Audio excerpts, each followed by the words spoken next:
Hello, कसे आहात तुम्ही? जय महाराष्ट्र.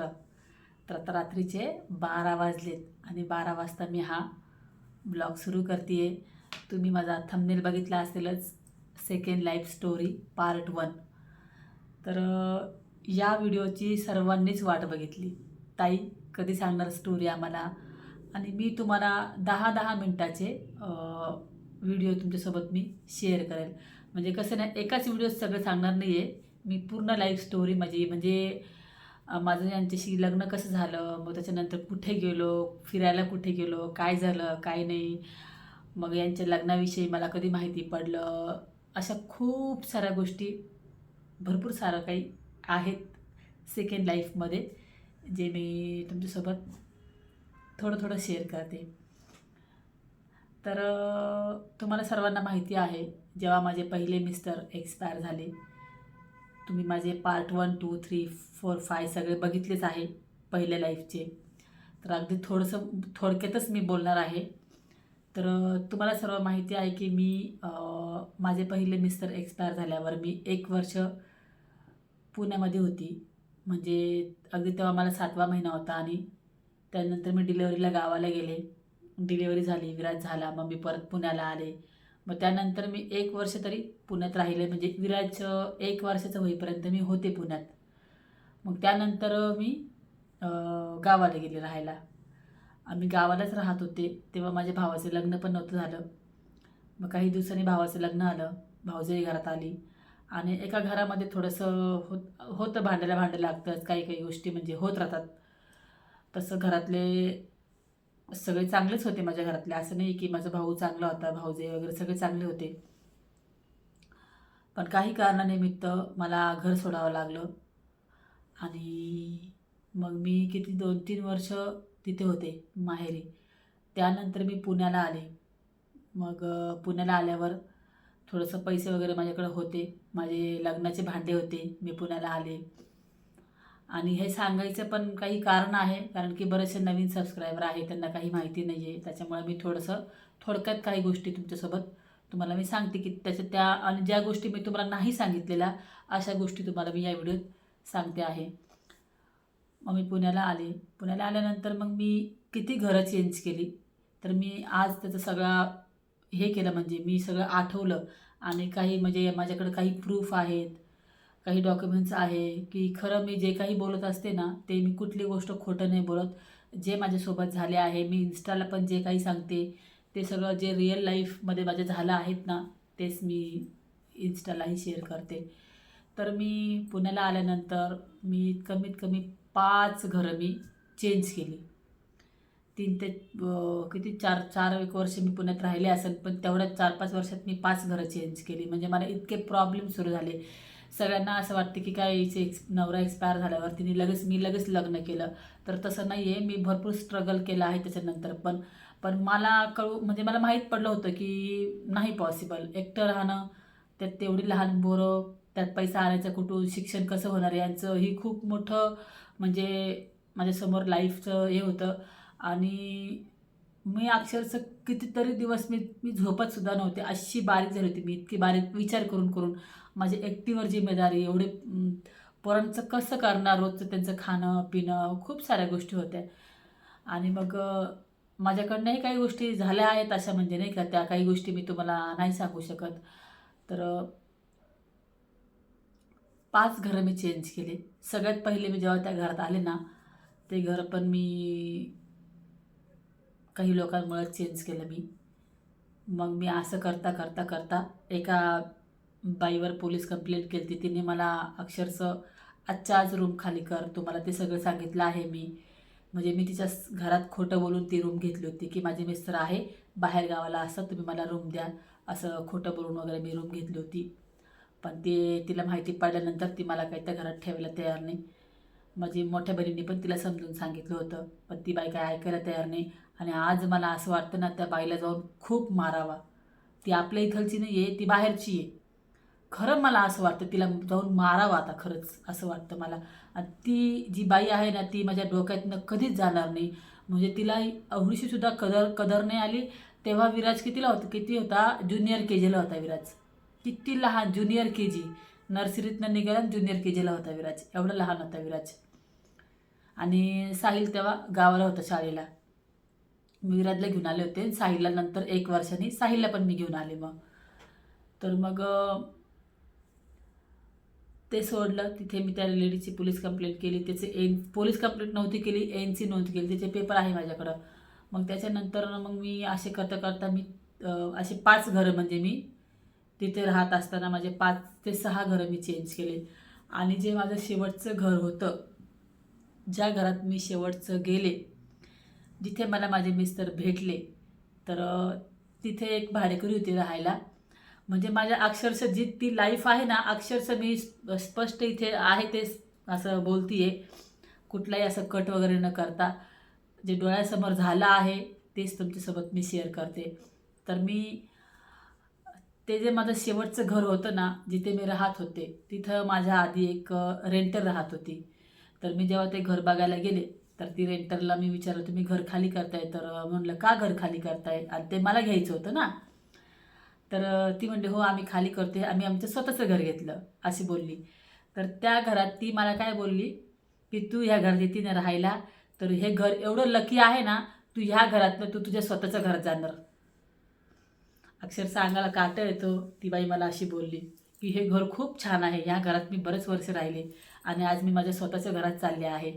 तूही या घरात राहा, हे घर तुला इतकं छान लकी होईल की तूही तुझ्या स्वतःच्या घरात जाणार, असं ती मला बोलली. तर मग मी तिथे राहत होते आणि तिथे राहत असताना माझं पार्लर चालू होतं. मी एक पार्टनरशिप घेतली होती आणि माझं असं हळूहळू हळूहळू इकून तिकून मी घरी जाऊन सर्व्हिस द्यायची. म्हणजे वॅक्सिंग, हेअर फेशियल वगैरे हे सगळं मला येत होतं ना. तर माझी पार्टनर आम्ही मिळून आम्ही होम सर्व्हिस पण करायचो. तर ती पार्टनर पण आहे माझी, तिच्याशी पण माझं कॉन्टॅक्टमध्ये आहे, माझ्याशी बोलती वगैरे. आम्ही आत्ता त्या दिवशी भेटलो पण होतो. तर खूप छान होती ती माझी पार्टनर. तर मग मी तिथं राहायला लागली. पण त्या घराला ना खूप रेंट होतं, 7,000-7,500 असं काहीतरी त्या घराला रेंट होतं. ते मला परवडत नव्हतं. मला नाही का 1 BHK होता. पण मला म्हणजे माझ्या सासूकडनं मला 2,000 भेटायचे ना, तर मी असं 6,000 एकूण तिकडे असं गोळ्या करून सांभाळून ठेवायचे. आणि मग मी ते रेंट पहिले ओनरला द्यायचे. पण ते जे घर होतं ना माझं, अक्षरशः म्हणजे मी ते खोटं बोलून घेतलं होतं ते घर. म्हणजे ते जे लास्टचं घर होतं ना, ते घर मला इतकं लकी होतं ना. पण तिथं ना माझ्या ओनरला हे माहिती होतं की जसं मी ते ॲग्रीमेंट, आजही ते ॲग्रीमेंट माझ्याकडं आहे. त्या घराचं ॲग्रीमेंट होतं ते माझ्या बहिणीच्या नावावर होतं. माझी दाजी आणि जी माझी मोठी बहीण आहे ना, तिच्या नावावर ते ॲग्रीमेंट होतं. म्हणजे त्या ओनर होते बेंगलोरचे. आणि त्या ओनरला मी सांगितलं होतं की माझी बहीण आणि हे माझी दाजी इथे राहणार आणि मी त्यांच्यासोबत राहते, येऊन जाऊन करते, असं मी त्या ओनरला खोटं बोलले. मग त्याने ती रूम दिली. आता नवरा बायको दिसले ते मला माहिती आहे. मी जर सांगितलं ना असं तर ते मला भेटणार नाही. ते घर मला घ्यायचं होतं. काय ती बाई मला अशी बोलली होती ना, हे घर खूप छान आहे, तर ते मला घ्यायचं होतं काही करून. तर मी म्हणलं, ओनरला सांगितलं. मग ओनर तर काय बँगलोरचा होता. आता मला वाटलं त्याला काय माहिती पडणार आहे कोण राहतं आणि कोण नाही, नाही का. पण आजूबाजूचे लोक खूप डेंजर. तर मग ते झालं. मग ॲग्रीमेंट वगैरे झालं. मी तिथं राहायला गेले आणि त्या घरामध्ये मी जवळजवळ वर्ष, 1.5 वर्ष त्या घरात मी राहिली. तर तिथं राहिली आणि काही दिवसांनी त्या ओनरला माहिती पडलं. म्हणजे मीच राहते, बहीण राहत नाही आणि ॲग्रीमेंट असं असं आहे. तर त्यांनी मला सांगितलं, म्हणजे फोन केला ओनरने, हे तुम्हाला माहिती आहे की आम्ही घर विकलं आहे, तुम्ही ते खाली करा. त्याच टायमिंगला मला माझे हे मिस्टर मला भेटले होते त्याच टायमिंगला. तर भेटले ते कसे ते सगळं तुम्हाला मी सांगणार आहे. तर तिथे राहत असताना आहे ना, म्हणजे दिवाळीचा टायमिंग होता. दिवाळी मला आठवतं. आणि त्यावेळेस ना मी एक ॲमेझॉनवरनं एक पार्सल मागवलं होतं. फ्रेम, फोटो फ्रेम, ती तुम्हाला मी दाखवणार आहे. तर ती फोटो फ्रेम मागवली आणि ती नेमकी दिवाळीच्या दिवशी, काहीतरी दसरा असं काहीतरी होतं, त्या दिवशी ती फोटो फ्रेम माझ्याकडं पार्सलवाला मला घेऊन आला. कारण दिवाळीच्या दिवशी सकाळी सकाळी बहुतेक. आणि मी फोनवरच बोलत होते माझ्या मिस्टरांसंग. तर तो आला पार्सल घेऊन. तर फोनवर बोलता बोलता मी, आणि तो त्याला म्हटलं किती रुपये द्यायचे, तर म्हटला 500 रुपये. पण माझ्याकडे त्यावेळेस 500 रुपयेसुद्धा नव्हते.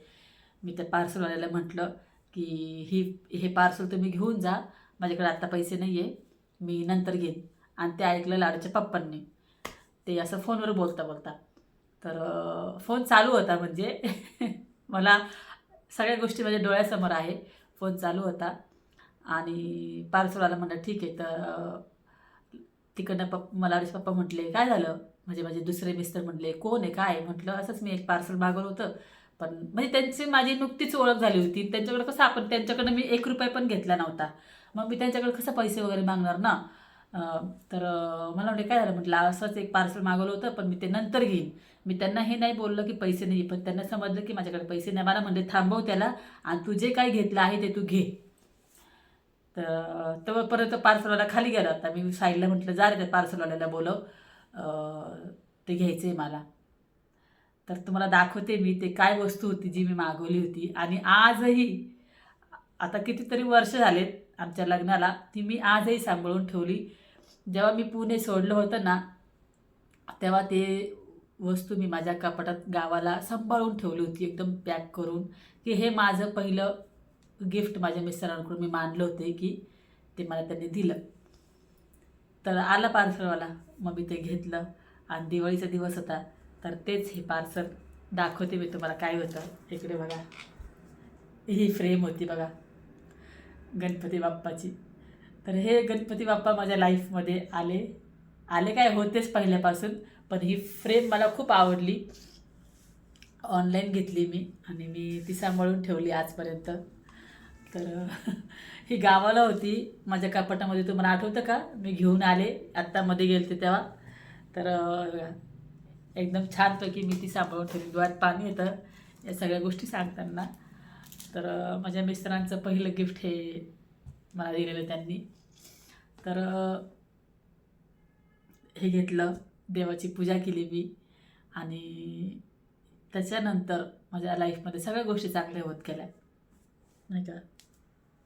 एक मिनटं. तर मी त्यांच्याशी बोलत होते, पण ना मला ना काही गोष्टींवर विश्वास नव्हता. म्हणजे आता आपण कसं कुणावर पण विश्वास ठेवणार ना. तर मी ह्यांच्या साईडचं झालं बाई, सॉरी, लाडच्या पप्पांवर मी त्यावेळेस विश्वास नव्हते ठेवत की की म्हणजे नाही का असं काय होईल काय नाही, हा माणूस कसा आहे काय नाही काय नाही, बऱ्याचशा गोष्टी माझ्या म्हणजे मनामध्ये चालल्या होत्या. तर त्या बाईने सांगितलेल्या गोष्टी की तू तुझ्या स्वतःच्या घरात जाईल, पण मी स्वतःच्या घरामध्ये अशा काही प्रकारे मी जाणार हा मला अंदाजही नव्हता. ॲक्च्युली माझं लग्न होणार, मग माझं तिकडं का होईना, त्या माझ्या मिस्टरांचे घरं का होईना, तर ते स्वतःचेच घर झाले ना म्हणजे माझे. जरी मी पुण्यात वगैरे कुठं घर नाही घेतलं, पण माझ्या लाईफमध्ये माझ्याजवळ स्वतःचं घर आहेच ना. यांच्या थ्रू, माझ्या मिस्टरांथ्रू आज जे ते घर पाडताय ते घर म्हणा, परत माझ्या मिस्टरांचे 2 BHK फ्लॅट आहे म्हणा. एक घर नाही, म्हणजे मी 3 घराची मालकीन होऊन मालकीन झाली. म्हणजे ते घर एवढं लकी होतं की 3 घरं. म्हणजे माझे आता सासूचं काय, एकुलता एक मुलगा आहे, शेवटी मी त्यांची बायको आहे. सगळ्या गोष्टी झाल्या आहेत, तर सगळ्या गोष्टी आहे म्हणजे आहे असं समजून घ्या मला काय बोलायचं आहे. तर कारण की देव कुठेतरी आपला संघर्ष बघत असतो आणि आपण जर चांगलं राहिलं ना तर आपलं कधी ना कधी चांगलं होतंच. माझे पाय खेचण्याच्या माझ्या नातेवाईकांनी, पुण्यातले काही माझे नातेवाईक, माझ्या पहिल्या सासरकडचे लोकांनी खूप प्रयत्न केला की हिचं कसं वाटोळं होतं, कसं हिला रस्त्यावर आणायचं. माझ्या दोन पोरांचा विचार केला नाही. अरे पण तुम्ही कितीही काही केलं ना तरी वरतून देव होता बघणारा, त्यांनी माझं सगळं चांगलं केलं, सगळ्या गोष्टी. तर आणि आज काय आहे काय नाही, माझ्या नातेवाईक सगळे माझे व्हिडिओ बघतात. त्यांना सगळ्यांना माहिती आहे की मी कुठं आहे ते कुठं आहे. आज ते आहे तिथंच आहे अजून, इथे म्हणजे एकदम खाली, आणि मी एकदम हे आले. कारण की त्यांचे जे विचार होते ना दुसऱ्याला मागं खेचण्याच्या, माझ्या सासूला भडकून द्यायचं, सासूला माझ्या एकाच्या 2 सांगितलं. मग तसं माझ्या सासूचा स्वभाव म्हणजे चांगला होता, असं मी काही माझ्या सासूला खूप वाईट पण नाही बोलणार. पण ठीक होतं, पण त्यांनी पण असं लोकांचं त्यांचं ऐकून त्यांना पण हे करून टाकलं होतं. तर असं आता माझा काही त्यांचा काही संबंध नाही राहिलेला. माझं सेकंड मॅरेज झालं. त्यांचा माझा काही संबंध राहिलेला नाही आहे. त्याच्यामुळे मला त्यांच्याबद्दल काही बोलायचे पण नाही आहे. जे झालं ते झालं, गंगेला वाहिलं. ते त्यांच्या जागेवर सुखी राहू दे. देवाला एवढंच प्रार्थना करेन ते त्यांचं सुखी राहू दे, माझं मला सुखी ठेव. मला एवढंच खंत आहे की त्यांनी माझ्या मुलांना अधिकार नाही दिला. माझ्या मुलांना त्यांनी घर द्यायला पाहिजे होतं. ते मला लग्न करून घेऊन आले होते. त्यांनी एवढंच विचार करायचा होता, एवढंच माझ्या मनामध्ये होतं की त्यांनी विचार करत होता पोरांचं, त्यांना हे देणं होतं. आणि त्यांनी माझ्या म्हणजे आता मी नाही तर असं त्यांच्याबद्दल बोलायचं, पण एक माझ्या मनामध्ये आहे आणि एक त्यांच्याही कुठेतरी मनामध्ये राहणार आहे की आपण हे अधुरं म्हणजे त्यांच्या लाईफमध्ये एक काम सोडून, त्यांना जर समजा बाय चान्स कधी काही काय झालं वगैरे नाही का, त्यांच्या मनात राहील की आपलं एक राहिलं होतं की साहिल विरातला आपण काही दिलं नाही. हे हे त्यांच्या माझे व्हिडिओ बघत असतील, हे त्यांच्या मनात कायम राहणार आणि माझ्याही मनात कायम राहणार की तुम्ही त्या मला नका देऊ, पण तुम्ही साहिल विरातला द्यायचं होतं. ठीक आहे, ते तुम्ही दिलं नाही. ते तुम्हाला जे व्हायचं ते देव बघून घेईन, बस मी एवढंच बोलते. आणि देव बघतो, लक्षात ठेवा, देव बघतो आहे. आणि कसं आहे ना, मी किती त्रासामध्ये होते, माझ्याकडे पैसे नव्हते. तुम्ही पण मला त्यांनी पण मला समजून घ्यायला पाहिजे होतं. मी माझे 2 लहान लहान आणि महागाई किती, कुठून पैसा आणायचा, सगळ्या गोष्टी समजून घ्यायला पाहिजे होतं. पण कुणी समजून नाही घेतलं. ठीक आहे, त्यातनं मी निघाले आहे. तर लाडच्या बाप्पांचं सांगायचं तर मग मी त्यांच्याशी त्यावेळेस म्हणजे नवीनच स्टार्ट होता बोलायला. आणि माझी एक मावशी होती, तिथेच राहत होती, म्हणजे मानलेली वगैरे नाही का, असं शेजारची पाजारची आपण म्हणतो ना, त्या मावशीला मी सगळ्या गोष्टी सांगायची. तर त्या मावशीही माझ्या अजूनही कॉन्टॅक्टमध्ये आहे. तर पुढे काय झालं मग, कसं कसं आम्ही भेटलो, मग कसं काय झालं मी त्यावेळेस म्हणजे सांगाल मी तुम्हाला नेक्स्ट पार्टमध्ये. बाकीच्या काही गोष्टी, भरपूर काही गोष्टी आहे, तर तुम्हाला मी नेक्स्ट पार्टमध्ये सांगाल. ठीक आहे, खूप मोठा व्हिडिओ होतो आहे, तर नेक्स्ट पार्ट येईलच लवकर. ठीक आहे, चला येत्या. जय महाराष्ट्र.